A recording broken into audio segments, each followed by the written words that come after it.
इस सब्जेक्ट में यूज़ होंगे और हम हर दिन एक तरह से यूज़ करेंगे, हर क्लास में यूज़ करेंगे, ठीक है। तो जब हम बात करते हैं सब्जेक्ट के नाम की, इंडियन पॉलिटी, तो ये पॉलिटी किस चीज़ की पढ़ाई है, ठीक है। तो ये एक स्टडी है कैसे एक स्टेट जो है वो रूल होता है, ठीक है। तो जब हम स्टेट की बात कर रहे हैं तो स्टेट एक पर्टिकुलर रीजन की बात कर रहे हैं, ठीक है। जो नॉर्मल लोग बिहार, झारखंड, मध्य प्रदेश, यूपी, वो स्टेट की मैं बात नहीं कर रहा हूँ, एक कंट्री की बात कर रहा हूँ, ठीक है। यहाँ पे कंट्री मतलब होता है।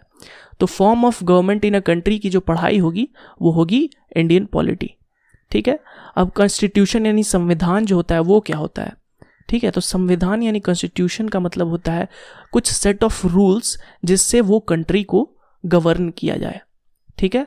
तो ये कई जगह पे रिटन होता है, कहीं पे बिना लिखा भी होता है, मुंह ज़बानी ओरल चलता है, ठीक है, जैसे कि ब्रिटेन, या फिर कहीं कहीं लिखा हुआ रहता है जैसे कि इंडियन कॉन्स्टिट्यूशन है, ठीक है। तो ये वो सेट ऑफ रूल्स है जो कि डिसाइड करता है कि how a state will be ruled, ठीक है। तो पॉलिटी और कॉन्स्टिट्यूशन आप समझ गए। अब चलिए नेक्स्ट बढ़ते हैं, एक तरह से 3 बहुत इंपॉर्टेंट टर्म्स, ठीक है, जिन्हें 3 पिलर्स कहा जाता है, ठीक है, 3 पिलर्स ऑफ अ स्टेट। तो सबसे पहला आता है लेजिस्लेटिव, ठीक है, सेकंड आता है एग्जीक्यूटिव और थर्ड आता है जुडिशरी, ठीक है। तीनों का मतलब क्या होता है हम अच्छे से समझने की कोशिश करेंगे। तो चलिए सबसे पहले वर्ड की तरफ आते हैं जो कि है लेजिस्लेचर। तो लेजिस्लेचर जो ये वर्ड है ये लेजिस्लेट वर्ड से डिराइव्ड है, जिसका मतलब क्या होता है, इसका मतलब होता है लॉ बनाना या लॉ में संशोधन करना, ठीक है। तो जो लोग लॉ में संशोधन करते हैं या फिर लॉ में जो लॉ लाते हैं, लॉ बनाते हैं, उन्हें कहा जाता है लेजिस्लेचर।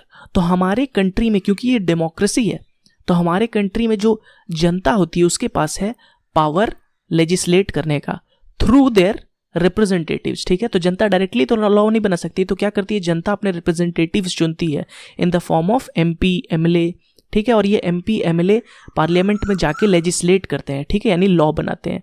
तो फुल पार्लियामेंट के पास अधिकार है लेजिस्लेट करने का, या फिर अगर स्टेट में बात करें तो लेजिस्लेटिव असेंबली के पास पावर है लेजिस्लेट करने का यानी लॉ बनाने का, ठीक है। तो ये हो गया लेजिस्लेचर, ठीक है।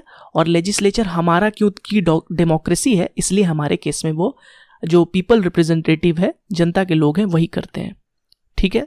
तो ये हो गया लेजिस्लेचर। अब आता है एग्जीक्यूटिव। एग्जीक्यूटिव क्या होता है, ये होते हैं जो पॉलिसी मेकर्स होते हैं, ठीक है, जो मिनिस्टर्स हो गए, ठीक है, हमारे देश में या फिर स्टेट में, वो सब एग्जीक्यूटिव फॉर्म करते हैं, ठीक है। तो हमारे कंट्री में जो लेजिस्लेटिव है उन्हीं से एग्जीक्यूटिव को चुना जाता है, ठीक है। तो जो प्राइम मिनिस्टर और जो अदर मिनिस्टर्स होते हैं वो लेजिस्लेटिव का पार्ट ही होते हैं, ठीक है। इसलिए हमारा देश पार्लियामेंट्री फॉर्म ऑफ गवर्नमेंट है, ठीक है।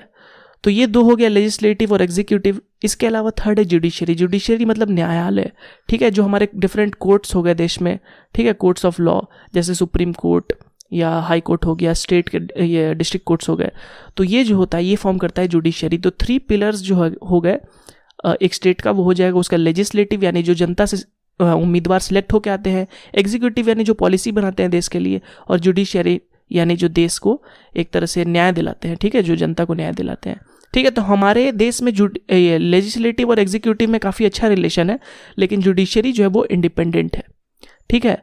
तो ये कैसे डिसाइड होगा, ये जो मैंने बताया कि इंडिपेंडेंट है, और ये डिसाइड करेगा कॉन्स्टिट्यूशन ऑफ इंडिया, ठीक है। ये सेट ऑफ रूल्स के अंदर ही आएगा कि लेजिस्लेटिव कैसे सिलेक्ट होगा, एग्जीक्यूटिव कैसे सिलेक्ट होगा, जुडिशरी कैसे काम करेगा, ठीक है। इसलिए कॉन्स्टिट्यूशन को फाइनल लॉ भी कहा जाता है, ठीक है, क्योंकि वही डिसाइड करता है कि हमारे देश में कैसे क्या रूल होगा, ठीक है। तो अभी तक आपने इंडियन पॉलिटी और लेजिस्लेटिव, एग्जीक्यूटिव, जुडिशरी, कॉन्स्टिट्यूशन जैसे शब्द को समझ लिया होगा, ठीक है। अब आगे बढ़ते हैं हमारे फॉर्मेशन ऑफ कॉन्स्टिट्यूशन की तरफ, ठीक है। तो जब ब्रिटिशर इंडिया से जा रहे थे, ठीक है, तो इंडिया के पास जिम्मेदारी ये थी कि अपने लिए अपना कॉन्स्टिट्यूशन बनाए, ठीक है, अपने रूल्स पे हम राज करेंगे, ठीक है, स्वराज्य। तो इसके लिए इंडियन कॉन्स्टिट्यूशन बनाया गया। तो इंडियन कॉन्स्टिट्यूशन जब बनाया गया तो मैक्सिमम पार्ट जो उसका लिया गया वो गवर्नमेंट ऑफ इंडिया एक्ट 1935 से लिया गया, ठीक है, एक बेसिक स्केलेटन अगर कहा जाए तो गवर्नमेंट ऑफ इंडिया जो 1935 का एक्ट था वो काफ़ी एक मोटा बुक था, ठीक है, एक काफ़ी उसमें कॉम्प्रिहेंसिव अच्छे से सब डॉक्यूमेंट किया हुआ था। तो हमने क्या किया कि हमने बेसिक स्केलेटन वहीं से उठाया और उसमें जो अपने आइडियल्स थे कि हमें कैसे रूल करना है, कैसे फंडामेंटल राइट्स और क्या क्या देने हैं, वो हमने उसमें ऐड किया, ठीक है। और बेसिक स्केलेटन कैसा जो उसका डॉक्यूमेंटेशन होगा वो हमने उससे उठाया, ठीक है। तो गवर्नमेंट ऑफ इंडिया एक्ट 1935 के बारे में आप इतना टेंशन मत लीजिए, हम इसे डिटेल में पढ़ेंगे नेक्स्ट चैप्टर में, जब हम देखेंगे कि डिफरेंट एक्ट्स कैसे कैसे ब्रिटिशर्स के आते गए और फिर फाइनली कैसे इंडिया का कॉन्स्टिट्यूशन फॉर्म हुआ।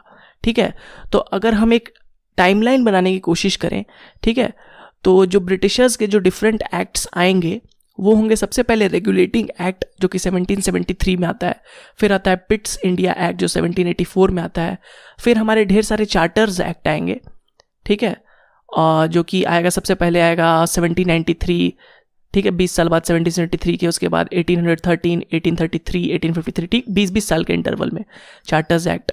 उसके बाद आएगा इंडियन काउंसिल्स एक्ट, ठीक है, ये भी कुछ आते हैं, ठीक है, 1861, 1892 और 1909 में, ठीक है। इसके अलावा different government of India acts आते हैं जो 1858 और इसके बाद 1919 और 1935 में आएंगे, ठीक है। तो इन सभी के बारे में हम डिटेल में अगले चैप्टर से पढ़ेंगे।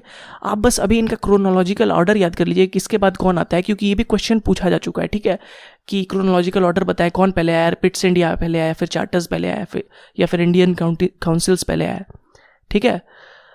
तो इसी 1935 गवर्नमेंट ऑफ इंडिया एक्ट के बाद फिर हमारा जो इंडियन कॉन्स्टिट्यूशन वो बनता है, इसको एक बेसिक स्केलेटन लेके, ठीक है। तो ये जितने भी एक्ट्स थे वो ब्रिटिशर्स ला रहे थे, इंडियन ने नहीं लाया था। इंडियन का कॉन्स्टिट्यूशन इंडिया के कॉन्स्टिट्यूएंट असेंबली ने बनाया है बाद में, ठीक है, उसी के बारे में भी हम डिटेल में पढ़ेंगे। अभी के लिए आप इसका क्रोनोलॉजिकल ऑर्डर याद रखें और नेक्स्ट चैप्टर में हम डिटेल में पढ़ेंगे कैसे इन ब्रिटिशर्स के डिफरेंट लॉज के बाद हमारा इंडियन कॉन्स्टिट्यूशन फॉर्म हुआ।